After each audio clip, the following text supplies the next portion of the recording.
Welcome to జనం కోసం journalism news.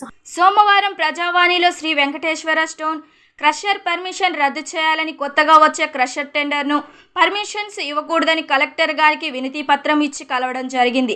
ఈ సందర్భంగా పత్తిపాక ఉప సర్పంచ్ తూడుం రాజు మాట్లాడుతూ గత 13 సంవత్సరాలుగా శ్రీ వెంకటేశ్వర స్టోన్ క్రషర్ వల్ల చాలా అనర్థాలు ఏర్పడి శబ్ద కాలుష్యం, డాంబర్ ప్లాంట్ వల్ల వచ్చే వాసన వలన గ్రామంలోని ప్రజలు శ్వాసకోశ వ్యాధులు వచ్చే అవకాశం ఏర్పడి వాయు కాలుష్యం వలన పంటలు దెబ్బతినడం జరుగుతుంది. అలాగే గ్రామంలోని ఇళ్లలు పిల్లర్ల నుండి స్లాబ్ వరకు పగులు ఏర్పడి కూలిపోయే ప్రమాదం ఉన్నందున, అలాగే గుట్టల్లో నివసించే జీవరాశులు శబ్దాల వలన కోతులు, అడవి పందులు పంటలపై పడి పంటలను పూర్తిగా నాశనం చేస్తున్నాయని, అలాగే గ్రామంలోని ఇళ్లకు గుట్టల్లో నివసించే జీవరాశులు రావడంతో గ్రామ ప్రజలు నానా ఇబ్బందులు పడుతున్నారని, కావున Sri Venkateswara stone crusher permissions రద్దు చేయాలని, అలాగే కొత్త టెండర్ వేస్తున్నటువంటి క్రషర్ ఏర్పాటును విరమించుకోవాలని వీటిపై ఎంఆర్ఓ గారికి, ఆర్డీఓ గారికి ఈరోజు కలెక్టర్ గారికి ఫిర్యాదు చేయడం జరిగింది. కావున అధికారులందరూ స్పందించి పత్తిపాక గ్రామాన్ని పొల్యూషన్ ద్వారా కాపాడాలని మా గ్రామ పంచాయతీ పాలవర్గం నుండి అధికారులను కోరుతున్నాము.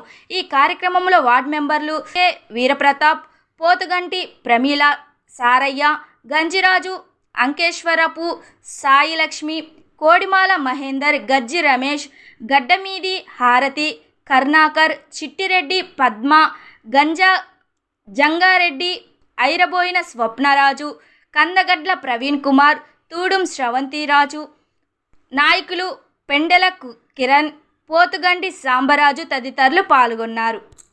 ఎంఆర్ఓ గారికి, ఆర్డీఓ గారికి గత 10 రోజుల నుండి మేము కంప్లైంట్ చేయడం జరిగింది.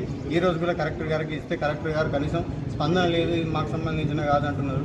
మళ్ళీ ఏడీ గారికి సంబంధించి ఏడీ గారిని అడిగితే మాకు ఇంతవరకు రాలేదు, అది పర్మిషన్స్ అనేది అని చెప్తున్నారు. ఇదేంటి సార్ అని ఎంఆర్ఓ గారికి ఫోన్ చేస్తే ఎంఆర్ఓ గారు ఏమంటున్నారంటే వాళ్ళనే ఎవరైతే పర్మిషన్స్ ఇచ్చిందో వాళ్ళనే మీరు గట్టిగా అడగాలి కానీ ఇక్కడి నుంచి కాదని చెప్తున్నారు.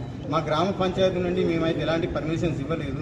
కావున కొత్త క్రేషర్లు అనేవి అనుమతులు, మీరు అధికారులు అనేవి అనుమతులు ఇవ్వకుండా మా పత్తిపాక గ్రామానికి పర్మిషన్స్ ఇవ్వడు, కొత్త క్రేషర్స్ అనేది పెట్టకూడదని మా అభిప్రాయం సార్. దయచేసి అధికారులందరూ కొంచెం స్పందించి మా వాదనను విని మాకు క్రేషర్ను మాత్రం అనుమతించొద్దని కోరుకుంటున్నాం సార్.